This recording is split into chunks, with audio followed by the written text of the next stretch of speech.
So, with much undue protesting from me before I found out what the film was, Three Musketeers. Yes, this film, The Three Musketeers, 1973, which astonishingly was not picked by Laura, but by me. I didn't even know it existed. Oh, okay. Are you Excellent. glad that's been fixed? I'm very glad. You made some reference when I announced it to this being a film that you were like desperate to see, or you sounded very happy when I said it. Well, because I got it confused. So I had put on the first sort of 10-15 minutes of The Return of the Musketeers, Okay. the third film in this franchise. Oh my God. Not realising that it was a sequel. Yeah. And I thought it was just like a weird standalone, oh, cool, they're doing a different plot. But I think I sort of got a bit fed up because I couldn't really understand what was happening because I didn't have any of the, obviously it starts quite far into the story. I thought, this is shit. I'm glad you managed it. I would have gone back to it one day, but no, it was a great revelation to find out, there's a first, I was confused basically that I'd started The Return of the Musketeers. And actually, right before the meeting, I watched the first half an hour of The Four Musketeers. I've got that queued up ready to watch on BritBox. Very excited. You won't be disappointed. So what did we think? Claire, I'm desperate to know. Really? Are you? I am. I hated it. Oh no. I knew that would happen. It was I wasn't terrible. sure. So terrible. You weren't sure, Michael. I this is a film I could have picked. Yeah, but sometimes Claire just sort of weirdly really goes for it. Yeah, sometimes. Not this type of Not film. last time. Oh, okay. I've never known Claire to go for this type of film. Fernando? I really liked it. I thought it was one of the best films ever made. Excellent. A true You mean piece it's of art. even better than A Knight's Tale? What is it? Did we ever watch Knight's Tale? Yeah, remember Yeah. Heath Ledger and modern music, and they were knights jousting and things. Oh, right, and that's also really good. Those two are incomparable. Yeah, they're really good. They're really good. Yep. And Laura, you liked it? Obviously. Yeah. Brilliant. But within the first, I'd say, fraction of a second, I was like, yes. Fantastic. Love this. Oh no. And I have to say, I liked it as well. This was pretty good. It wasn't what I was expecting, I have to say. No, I was expecting a good film. Oh, wait. Right. Your outburst when I announced it didn't sound like you were expecting a good film. I can't even remember now. You said something like, oh, what? That sounds like me. I stand by my oh what. Right. So the reason I thought you might like it is this was directed by, and you could tell it was directed by Richard Lester, who did the Beatles film Help. Which I love. Which you love. I see. And which I love because it's silly fun with lots of throwaway lines. It never takes itself too seriously. Just an entertaining couple of hours all the way through. But something about this didn't tickle you in the same way, right? No, and I was trying to work out what that difference was.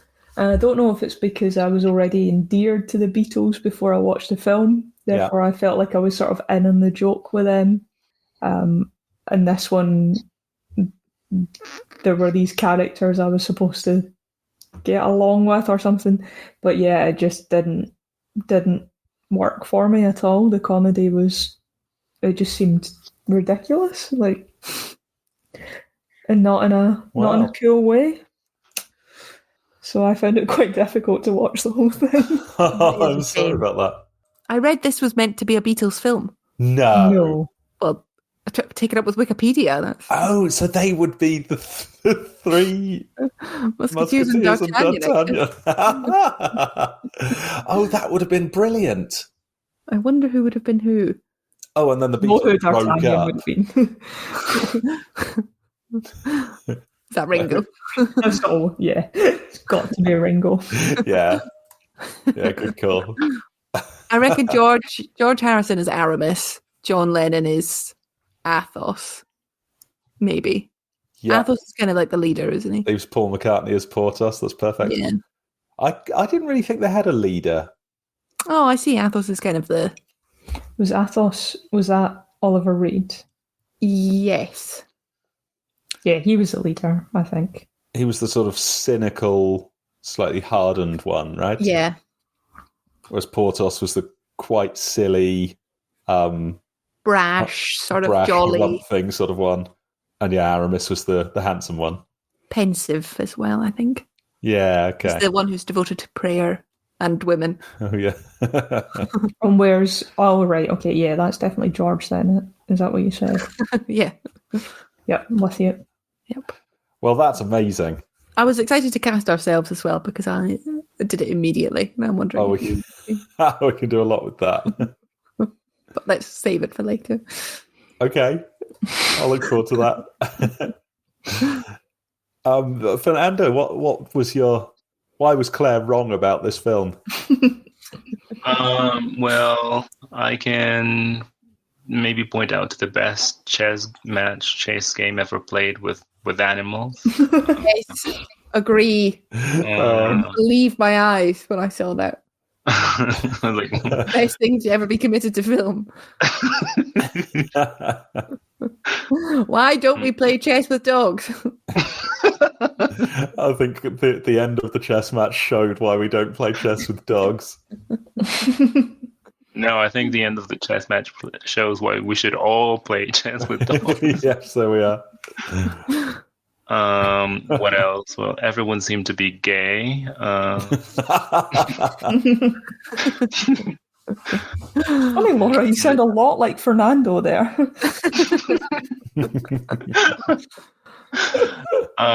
What else? Well, aren't those two enough? Yeah, maybe that's enough. I'm not convinced. Yeah, why did you like it so much, Michael? I like Help, and I like silly, fun films that don't take themselves too seriously. There was a lot going on. There was a lot to laugh at. Through that, there was still like a reasonable story that you kind of want the good guys to do well, and you want the bad guys to fail. Well, I slightly disagree. Okay, I liked all of the stunts. Again, they were silly, fun. I was hoping it would be a bit more epic and kind of cool while being fun. Basically, I was hoping for Errol Flynn's 1938 Adventures of Robin Hood, which was fun, but also had some... Like, it was a proper, like, cool, epic film as well. And this was just a farce all the way through, which took me by surprise, but which I also still quite liked. Yep, laughed a lot, had a great time. Lovely. What's everyone's history with the Three Musketeers? Like, has anyone read it? Has anyone seen other versions? Oh, I mean, I've seen most of them, I reckon. Oh, really? Apart from the new French one. Yeah. Which I tried to watch, but was unsuccessful because it turns out there was another Three Musketeers film released that year, and I watched that one instead. Yeah, okay. So I tried to get hold of the French one that came out last year. This is what started me thinking about this. In fact, you and I saw the trailer for it in the cinema when we went to watch Napoleon. And we sort of said, oh, that looks good. We can watch that. I couldn't find a version of the French one that had acceptable English subtitles. Oh. And I don't speak fluent French, so that was sort of that blown away. I might have to, like, buy a Blu-ray or something. But... Can't Fernando subtitle it for us? Oh, there's an idea. How's your French, Fernando? You could translate it into Spanish first and then English. That is true. Maybe I should do that. Hang on, that doesn't help.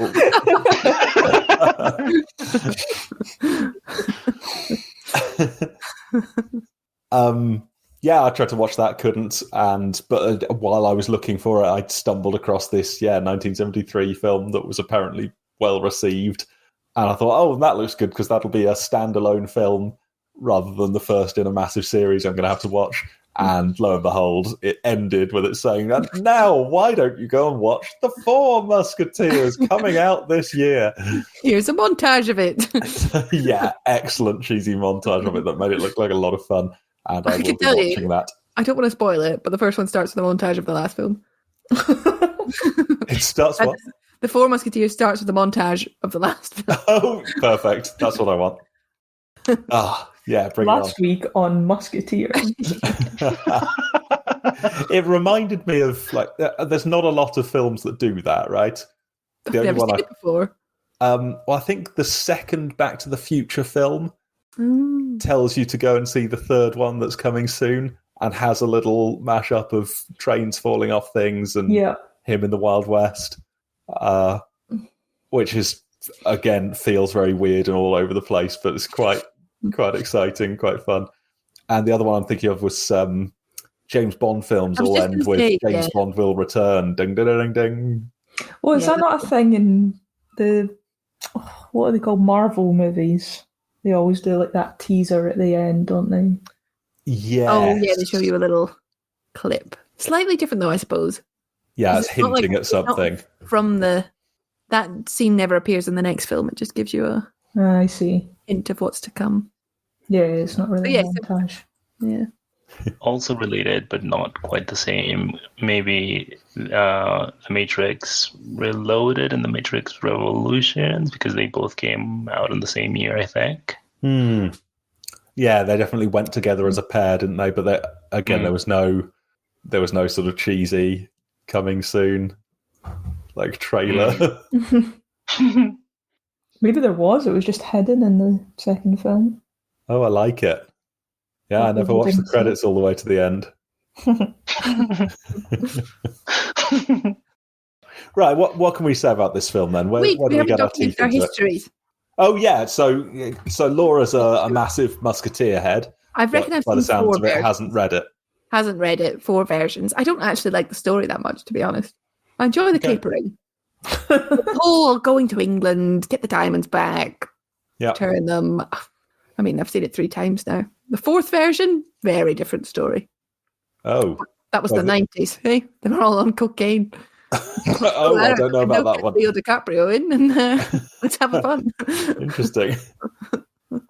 So this broadly followed the plot of the book, did it? Yes. Or the plot of the first bit of the book? Yes. Yeah, okay. Was it one book? Do you know? I think so. Okay. Probably. So that's cool. Do math. One of those big paperweight books with 1,000 pages.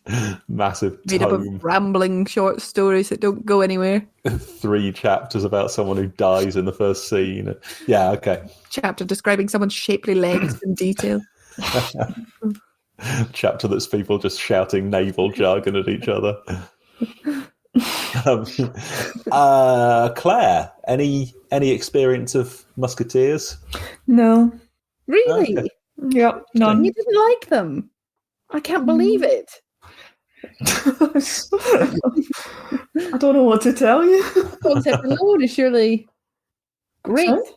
Just the concept, even if they didn't like the film, but it's a good adventure tale, isn't it? Yeah, I suppose so. Fair enough. Do you imagine that it could have been a story that entertained you if it had been done in a more serious way or by a more serious director? I don't know. Cool. And Fernando, have you come across this series before? I don't think so. This might have been my first experience with the Musketeers. Yeah, okay. Interesting. Jake. So I've always kind of fancied reading the Three Musketeers, but obviously it's massive and I'm never going to do it. But I did. So I've watched there was a film in the 40s that had Gene Kelly, which I have watched. I watched it with my mum, and that it was a while ago, so I couldn't remember it too well. But I seem to remember it had an extremely different tone from this. I've seen bits of that. Yeah, I seem to remember you watched the first bit and you went to bed because you were bored. That's consistent. Yeah. But I think maybe the story just isn't for me. Okay. Yeah, that was a really weird one where it had all this stuff, but like someone was put to death, and there was like a lengthy sequence that was really harrowing in between all these sort of fun japes and stuff, and I just didn't know what to think. And I don't know which one is closer to the original. Dumas was quite, some and some, wasn't it?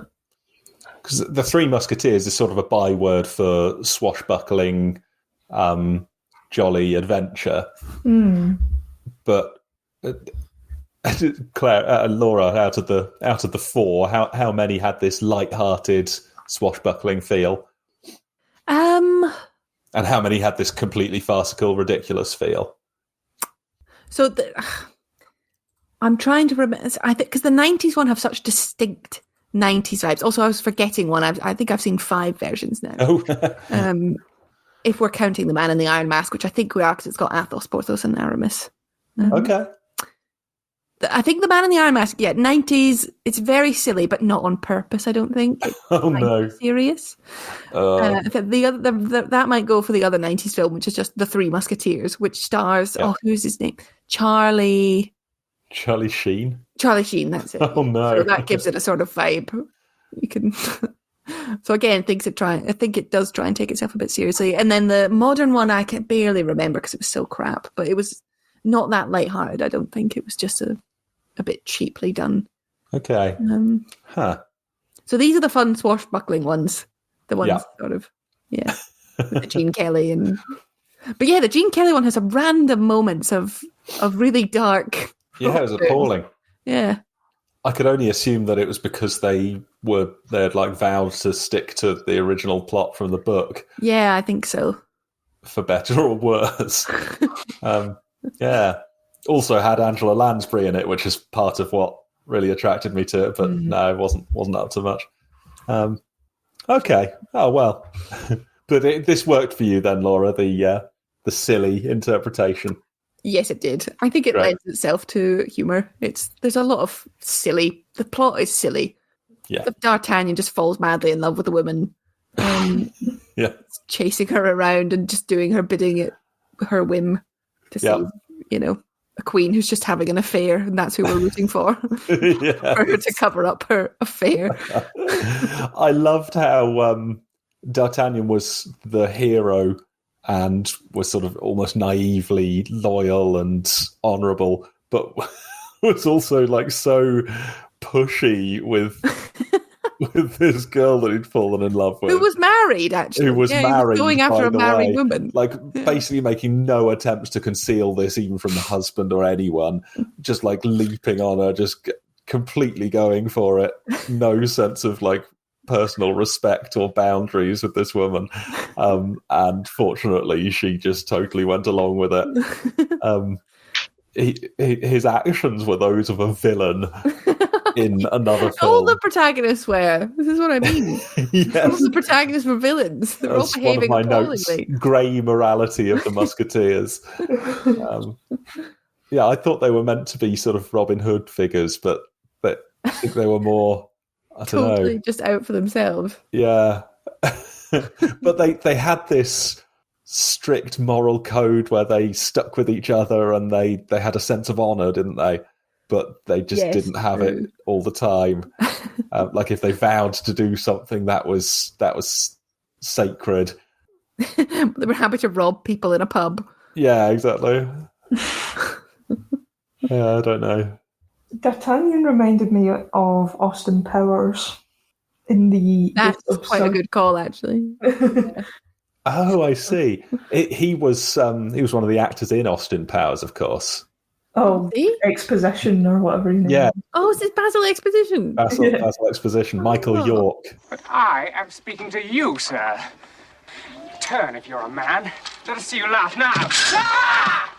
I had to look that up because I was watching him thinking, I know this guy. I know where you know him from. Mostly his Gilmore Girls. Yes. Yeah, that was the Who's first he in place. Gilmore Girls? He's the... Asher Fleming, the professor that Paris falls in love with. Never seen Gilmore Girls. Kira told me all about it, though. Any other roles you want me to explain to you in films you haven't seen? Kira you go into a phase of explaining all the plot details of Gilmore Girls, I thought I might have recognised the characters. He's not a major character. Okay. He's in it for like maybe one series. I've just watched Michael York in Logan's Run. Has anyone seen Logan's Run? I have not seen Logan's Run. I saw that a long time ago. You would hate it. Really? Yeah. I liked it. It was really sort of silly 70s fun. Proper sci-fi B movie, right? Yeah. Fantastic stuff. He also plays a sex pest in that film. Brilliant. Yeah, he's like who's the guy in Evil Under the Sun with very distinguished British voice? Oh, James Mason. James Mason. Ah, right, yeah. I thought to start with, hang on, is this James Mason? But it was the wrong era, so it couldn't have been. Yeah, I've got them mixed up before. James Mason and Michael York. Yes, they both. Yeah, they do sound a bit hard to put a finger on it. Yeah, it's that honeyed voice. Drawl. So British, it sounds like they're faking it. Yes. I couldn't figure out if he was American or not. I thought he sounded American. Oh, really? Yeah, I have that trouble with Michael York. Yeah. As I say, I think he sounds like an American doing a British accent. Yeah, me too. Oh, I never thought of that. That's interesting. Maybe he's South African. Maybe. I haven't looked him up. This was, well, it certainly wasn't all star, but there were a lot of stars in this, right? Yeah. Big names. Who did we have? Michael York. Michael York. You know, Oliver big names. Charlton fucking Heston was in this. Charlton Heston. Christopher Lee. Christopher Lee. Spike Milligan. Spike Milligan. Yeah. Raquel Welch. Yep. Yeah. Raquel Welch. Who I don't think I have seen anything else. You'll recognise her from the poster of 10,000 Years BC, probably. She wore that famous. Oh, it's her. Yeah. It's, Mr. Salt from. Oh, I meant to mention him. Yeah. Who was also in Help, right? Yes. The scientist's assistant, who's brilliant, but I guess he's mates with the director. Yeah, brilliant. Just bumbling comedy character. Yeah. Yeah, he did it very well. Roy Kinnear, apparently, isn't he? Yeah. Kinnear, oh, yeah. Kinnear. Rory Kinnear's dad. Who did you like the best, Fernando?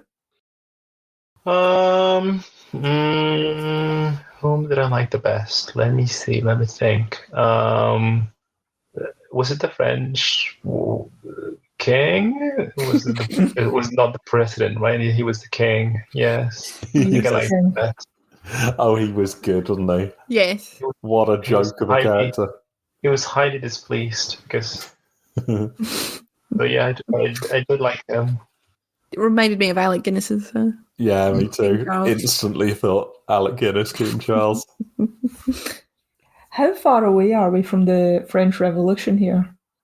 We're further than I thought. I thought it must have been coming up, but I think this was set in the mid-1600s. Okay. So maybe 100 years before. I thought it was even earlier. Let's find out. Yeah, give us a time. I thought it was nowadays France. Have you been to France recently? Oh no, you're quite right. 1625 and 1628. Yeah, okay, so that's 150 years before the revolution. Oh, they're fine then. Yeah, they can relax.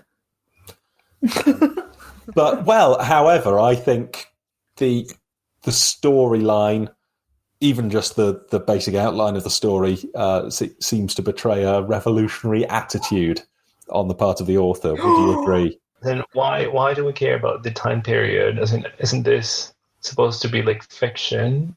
It can be in the future. True. It could be in the future. What's your argument for that? I mean, they could not have had an amazing idea such as playing chess with dogs in the past. That's true. That was ahead of its time. Mm. I thought they did well to get the dogs to play chess for so long without descending into pandemonium. The dogs were moving well. Yes. I'm not sure that's canon. I'm not sure that was in the book. Yeah. We'll just have to read it and find out. But yes, I haven't seen that in any other adaptation, I must say. That seems like a huge omission. It is in the book. Really, it was only when the king left that they, decided to stop playing chess. So it does work. We'll have to put this to the test ourselves. I can get 2 a lot dogs. of dogs. How many dogs?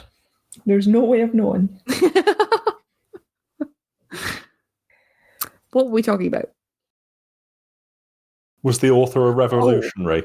Oh, no, I think he was. Is there not a thing about Dumas? Did he not go to... Was he not imprisoned or something? Was he not part of the revolution? Or is that Camus? I always mix them up. 1800s, I believe. Okay, yeah, so there were a lot...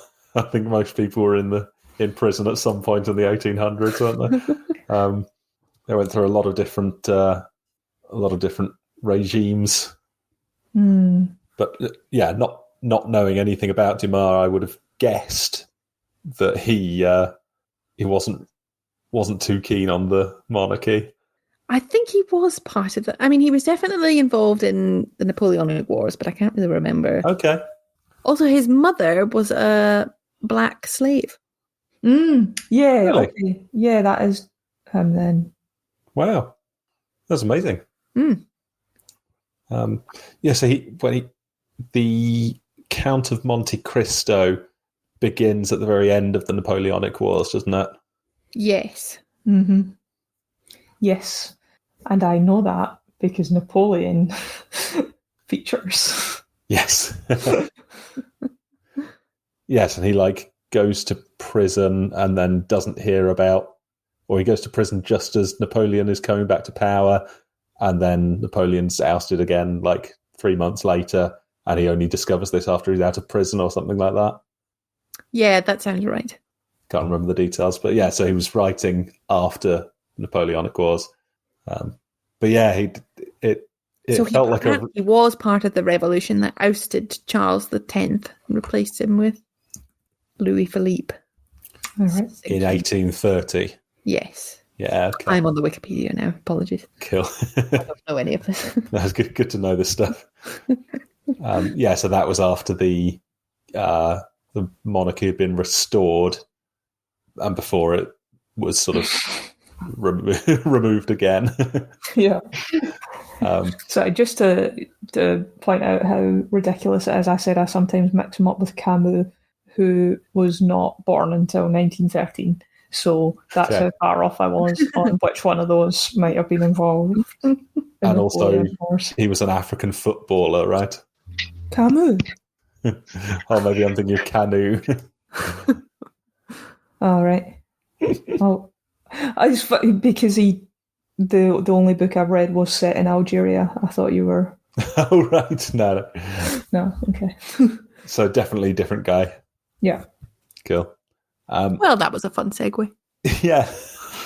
So the only reason I asked about that is it seemed like a real sort of character assassination of the entire aristocracy. Yes. Them playing this ridiculous chess game with some dozens of people waiting on them just so that they can move dogs around. Just this absurd thing they're doing.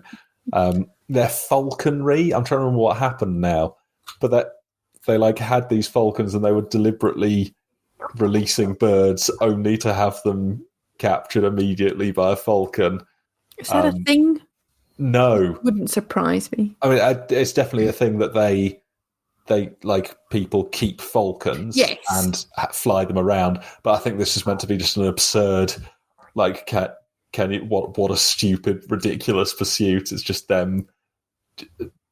Just there's no sport in it at all. It's just them it's like shooting fish in a barrel or something like that. Also, I bet those were definitely real birds. Yeah, it looked like it, didn't it? But yes, continuously showing the king as a fool. Yes, and his absurd fancy dress ball where they're all wearing silver and white and these crazy wigs and stuff. I think that was accurate for the period, though. Really? I feel because that was really a lot of detail into the costume and the setting and the making it sort of quite detailed. Well, if it was, then that deserves to be made fun of. I don't think anyone felt too sorry for the king, did they? I couldn't see much of worth in the Duke of Buckingham either, to be fair. No. Everybody's just sleeping with everybody in this film. Yeah. God, he professes his love to Anne, and then he goes off and shags, what's her name? The evil one. I was actually losing track of it. All the women look identical, really. They look gaunt, and their faces are basically just skulls. Now, that's a film worth seeing. But yes, they were. They weren't particularly useful, were they? All quite sort of mostly characters that had things happen to them, and were in need of rescuing, and were in need of heroes to save the day. Apart from the Milady de Winter, who was the evil woman, the blonde woman. Oh yes, who stole the jewels. Yeah. She was scheming with the cat. I mean, she didn't have much power because she sort of failed, and then was just told what to do by the men. But still, she's an interesting one. Yeah, she was watchable. I like that they got to have a sort of dagger fight at the end. The women. Yes, that was quite good. The moment of high drama. Although they were both really shit. Yeah. Oh, yeah. It's like incredibly choreographed sword fights between the men, and then these women are just bashing at each other. Yeah. It reminded me of the fight scene in Bridget Jones's Diary, where they obviously don't know how to fight, and they're just like grabbing each other, just throwing each other around, and smashing through windows and stuff. I loved everyone must have enjoyed the action scenes with the big sword fights and stuff, right? Yeah. Like, even if it got boring after a while, some of the tricks they were doing, and jumping through clotheslines and doing random somersaults, and You great overgrown child!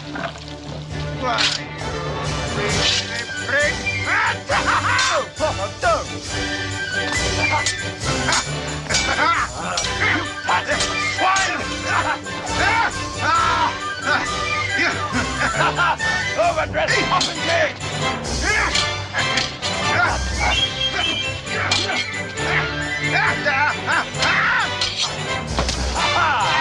You love it!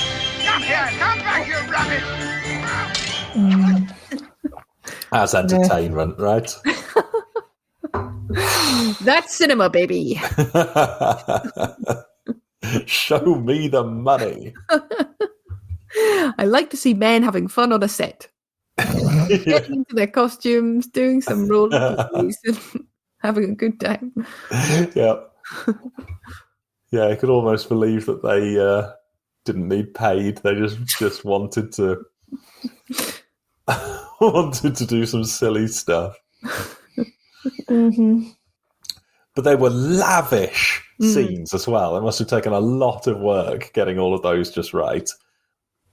Oh yeah, they went on for a while. They were really well choreographed. Lots of different people. I'm not hearing the appreciation choir. Is it not? Or Fernando. Fernando, did you like the sword fighting? More or less. I mean, yes, yes, but maybe not as much as he did. Yeah. They did. Yeah. They dragged on a little at the end, I must admit. I was starting to get a bit sort of... When he couldn't get into the room and then he threw the thing in the wrong room. I thought, oh, God's sake, come on. There was a lot of variety, though, right? It wasn't like one of these films where it's just sort of people punching each other for 10 minutes and nothing really happens. It was every one of these was a different, interesting thing to happen. It was a different thing to happen. Yeah, a different thing to happen, at least. Yeah, it didn't do much for me. I'm sorry. Did anyone catch the bit where he slashes a guy's leg, but the wound has already been painted on? Yes. What? In the clothesline fight scene, one of them is like, aha! You just see a close-up of that, but it's already got them. Oh, that's a shame. Yeah. Yeah, that's really great. I wish I'd noticed that. Yeah. You're good with these as well, Claire. When we watched The Dark Knight Rises, you noticed Catwoman dancing around and kicking a load of people in the face and one guy falling over that she didn't even go near. That's fine. Watch that again and again. Yeah, because he's just sort of standing there and falls over. There's just nothing. No one near him. It's like What other notes have we got? When it comes down to it, there wasn't actually very much to say about this film except I liked it and it was silly. It was. Yes, some silly things in my notes. There's a bit where he puts out the candle, but they're in an incredibly bright room, and it makes no.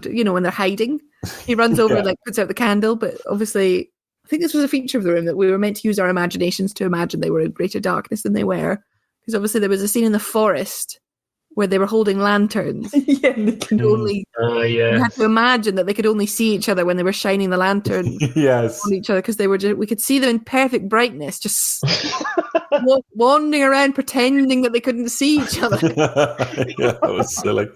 Yeah, that's funny because it's a hard. That must have worked well on the page, but obviously you can't make a film where it's just basically a black scene for. I mean, you can do 2 or 3 minutes better than that. Yeah, probably. I mean, because it was really easy to see what was going on. Yeah. Oh well, I liked when he put the candle out and tried to do it by cutting the wick off with his sword, but screwed it up like 3 times and just went over and snuffed it out. Yes. I really liked Christopher Lee. Yep, did well. It's Rochefort. I love watching young Christopher Lee. He's mesmerising. And old Christopher Lee. He's just a mesmerising character. He's quite something, isn't he? Have you ever seen The Wicker Man? No. Oh. I think I've only seen this and Lord of the Rings. I see. I meant to propose that we have a solstice special, but I forgot. Oh, wow. Oh, we should have done. Yeah. Rats. Oh, well, there'll be another one next year. Next year. I mean, there will be another one this year as well, I think. True, yeah. Oh, yeah. The Wicker Man's Winter really more solstice. It's a midsummer film, I would say. Okay. Being set at midsummer. Oh, hang on. He was in Star Wars as well. Yes. The graphic prequels, Christopher Lee. That rings a bell. Count Dooku. If you say so. Some of the scenery I thought didn't look very European. And so in the scene where they're travelling to England, it reminded me a lot of, I get his name wrong every time, The Ballad of Buster Scruggs. Mm. You know, like the scene the one with Tom Waits where he's looking for the vein to mine. Yeah. The old prospector. Prospector, that's the word. That scenery just reminded me of that sort of, I guess, Midwest. Really? Yeah. Great American prairie. Yeah, the plains. Yeah. I think it was filmed in Madrid. Interesting.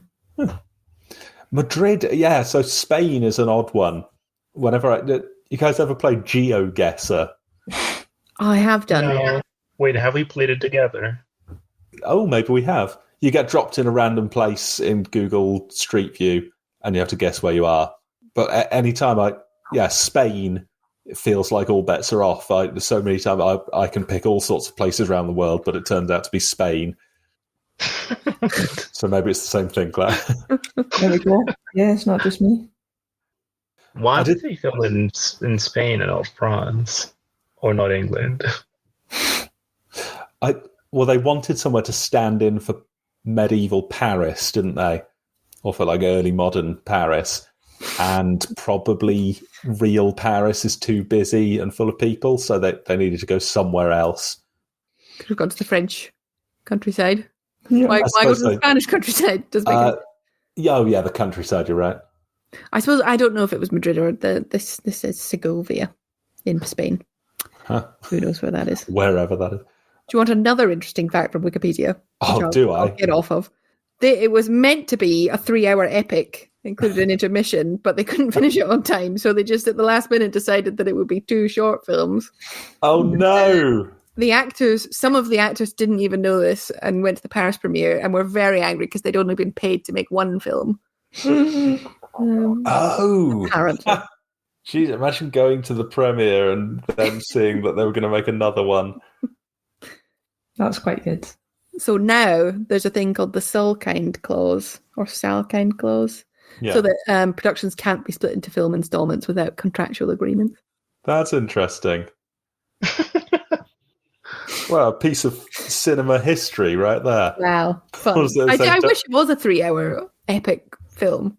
I also wish. I don't think it would have lent itself well to that. I think that could really have killed the energy of it. So you're saying they filmed all of it, and but they had only edited the first half of it together, rushed that out, and said we'll just have to finish up the other half later this year. That's what it sounds like. Okay. Right, which explains why they had it all because it surprised me a bit that they'd clearly had already filmed large parts of the second installment before the first installment come out, but it was because they just did it all in one go. Excellent. Yeah, I think 3 hours of that straight would have got really tiresome. What? I suppose. It's cumulative, Michael. Cumulative. It's cumulative, yeah, maybe. I mean, I haven't seen the second one, so maybe it really changes in tone somehow. I don't think so. It doesn't. Okay. You can tell I was surprised because I didn't know that while I was starting to watching the second one. I was like, wow, this is like a straight. It might have been a minute since the last one ended. This is okay. I'm definitely watching the second one. So what was the deal with there was like a third and a fourth one? At least a third called The Return of the Musketeers. Was that meant to be part of the first film? I'm not sure. Just because you mentioned it, I looked up Segovia. I'd like to go on holiday there if that's all right, Michael. Okay. It looks really cool. Well, it looks really warm, but like a nice place to visit. It's got some nice old buildings and stuff. Cool, count me in. I did sort of swear that I put all this effort into learning French, and I just sort of say to myself, I guess I can just go to France on holiday from now on. But that's not an absolute rule. I think it's in the French-speaking part of Spain. That doesn't sound right. I think I remember. I think I've been there. Have you? I'm going to have to ask my parents because they surely remember this. Okay, so yeah, it looks like in the film. Yeah. Nice. So another fact. Mm-hmm.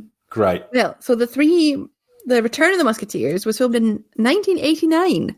So quite a long time after, because the Four Musketeers was 1974. Wow. So it was quite a long time. So I don't think they were that planned, but most of the cast returned. 15 years later. And then Roy Kinnear died following an on-camera accident in which he fell off a horse. No! What? Wow! This film killed Mr. Salt. Yeah. Poor Veruca. Yeah. Wow. I mean, he must have been really old by then, right? He wasn't young in this, 15 years later. He wasn't that old in this, was he? Yeah, I reckon he would have been... He looked 40 in this, I thought. Oh, yeah, I've looked it up. He was 54 when he died, all that time later. Oh, that sucks. Poor Roy Kinnear. God, I don't think I want to watch it now. I know. It killed a man. Well, presumably I could just watch the first two, and if they didn't make the third one till 15 years later, you presumably don't need it. Yeah, that sounds right. There we go. Conscience assuaged. Oh, yeah, sorry, I'm not saying therefore it doesn't matter that he died.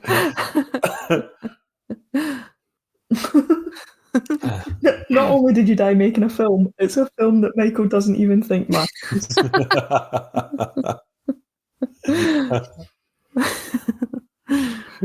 Can we do symbolism? Yeah, please. I feel like I've heard some mutterings that we should dispense with the symbolism section of let me get the bell. Mutterings, I mean, I've been grumbling it since we started this film club. I'm open to voting. Excellent. Symbolism. Fernando, you sort of suggested that there might be something... That's not symbolism. That's just... sorry, fetch the gong. That's just reading what you see. Was that symbolism? Well, tell us what you think, and we'll tell you if it's symbolism. What do I think? Well, I think that everyone there was bisexual. That is what I think. Okay. Here we go. Any evidence? Or just a feeling?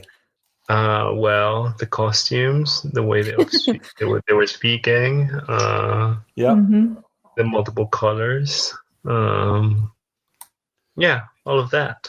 Yep. Kept trying to run each other through with swords. Yeah, swords. Waving their swords around. I thought Rochefort had a slight sort of Captain Hook style campness to his general demeanour. And but he cut off the end of D'Artagnan's sword at the start, emasculated him. Yeah, in front of all the women.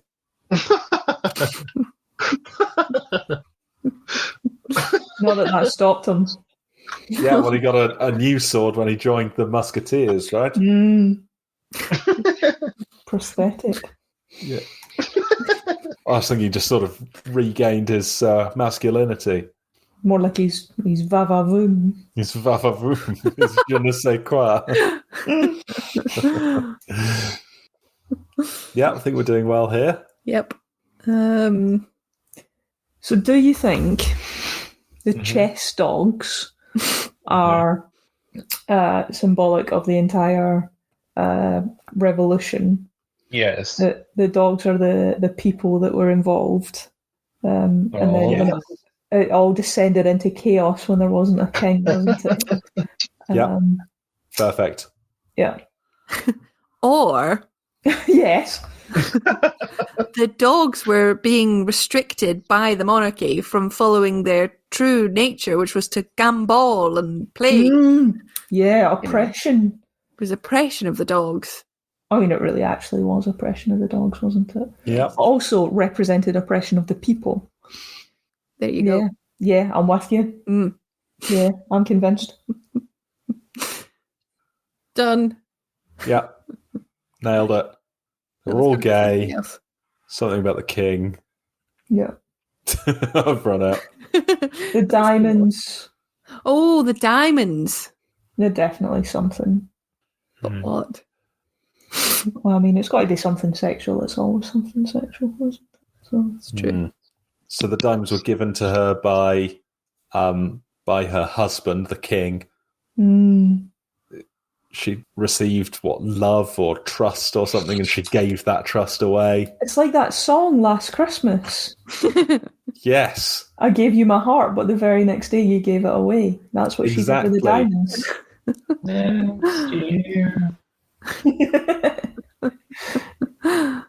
It's a Christmas miracle. And D'Artagnan Why would you give a D'Artagnan is Father Christmas. Oh, yes. I see. Yeah, but who's Jesus? There's a question. Richelieu. Yes, it didn't have much good to say about the Catholic Church, did it? No. No? Conniving bastard. Yeah. Wait, who? The church or the filmmakers? Yeah, both.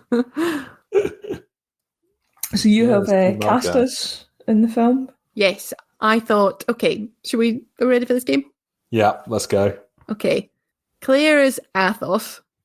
I don't know which one's which. The leader. Is that Oliver Reed? Yes, it is. Oh, yeah, I'm the leader. Yep. He's the most objectionable one. No. Yeah, sounds about right. I like Athos. I thought it was a shame we didn't get more of the Musketeers, to be honest. Yeah. I think the film was too in love with Michael York. It was a misleading title. Yep. One Musketeer and some of his pals. Will soon be a musketeer and his mate. Okay, yep, I'm in charge. I like it. Michael, I'm torn between D'Artagnan and Porthos. I saw myself as a bit of a Porthos. I went with Porthos. It's like looking in a mirror right there. Yeah. Might just be because of the hair and beard. bullshit. Yeah.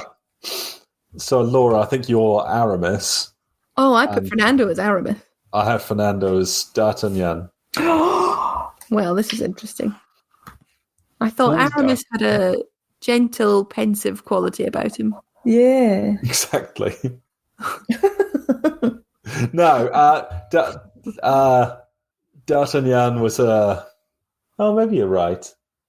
They were quite similar, right? Aramis and D'Artagnan, now it comes to it. I thought they were totally different. D'Artagnan was impulsive. They were all impulsive, weren't they? They were all quite impulsive. But Aramis and D'Artagnan both sort of had their heads in the clouds. I thought he was jauntier. D'Artagnan was jauntier. He was very happy-go-lucky, kind of followed the whims of his heart. That's true. You do follow the whims of your heart. Yeah, I'll go with what you say. I don't know. I mean, it could go either way. Saw myself as more of a Rochefort, to be honest. Oh, if we're allowed other ones as well. Then Fernando's the king. You're Rochefort. Oh, lovely. Claire is Milady. Who are you? Roy Kinnear. Very much see myself as the stooge running around after other people. Maybe the Duke of Buckingham. He was a sensible one. He seemed pretty rational, apart from being taken in by Milady de Winter. Yeah. I think Fernando's Aramis, because he's cool, where D'Artagnan wasn't cool. Yeah. You're not cool, Laura. I'm okay with that. I feel like I'm running around sort of provoking everyone into doing things in an excitable kind of, let's do this. Yeah. Yeah, you're definitely the ideas. Sorry, how was this film related to A Place Near Heaven? God. That's a toughie. Oh, religion, Catholicism. Oh, yes. Saying about that. Very different views on Catholicism. Yeah. Oh, they're very anti-elitist films, right? Yeah. Very much both had something bad to say about the rich and idolised poverty. They didn't really idolise poverty, though, did they? Because the Musketeers didn't live in poverty. Oh, no, that's true. Yeah, distrust of the wealthy. Yeah, distrust of the wealthy, that works. Wanting to join a gang? Like he was at the start of A Place Near Heaven, was he not working for the gang? Oh, yeah. Master? And what are the Three Musketeers if not a filthy, violent gang? Yeah, absolutely. Of criminals. What? Do you know what? Keir Starmer would take them down. Smash the gangs. Smash the gangs, that's what he would do. Evil criminal gangs. I look forward to it.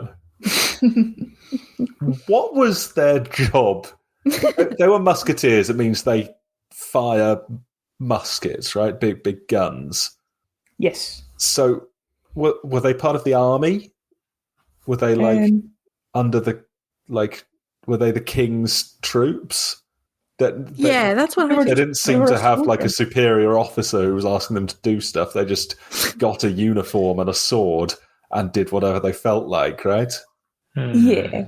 I don't know that like the Three Musketeers were particularly representative of musketeers as a whole. Okay, so they were like rogue members of the army.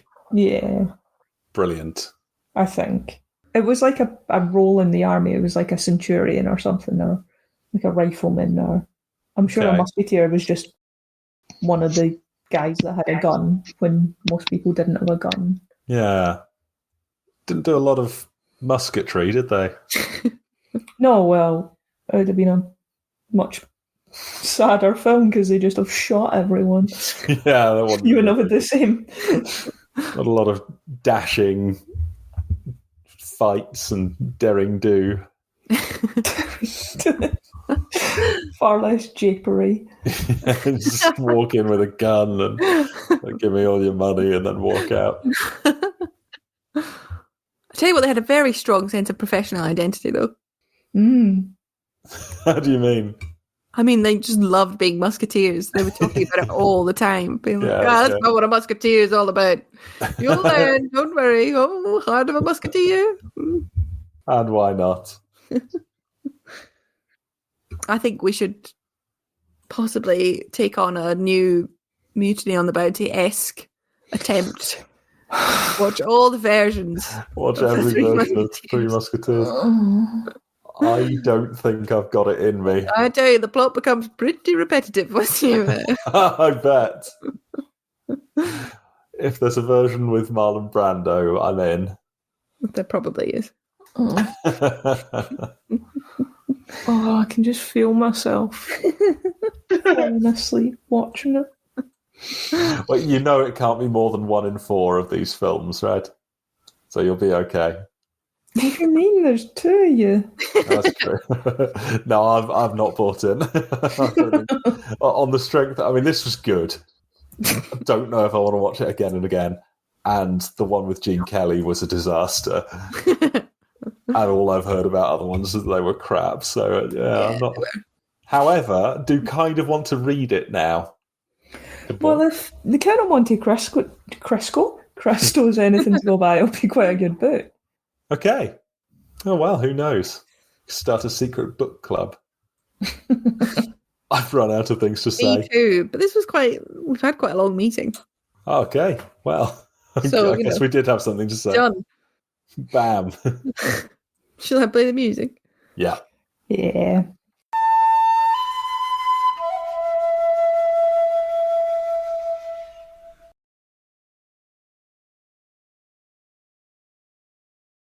Right, so the draw is down to Claire and Laura, and I just want to anticipate Laura by saying it's still 50-50. I will behave.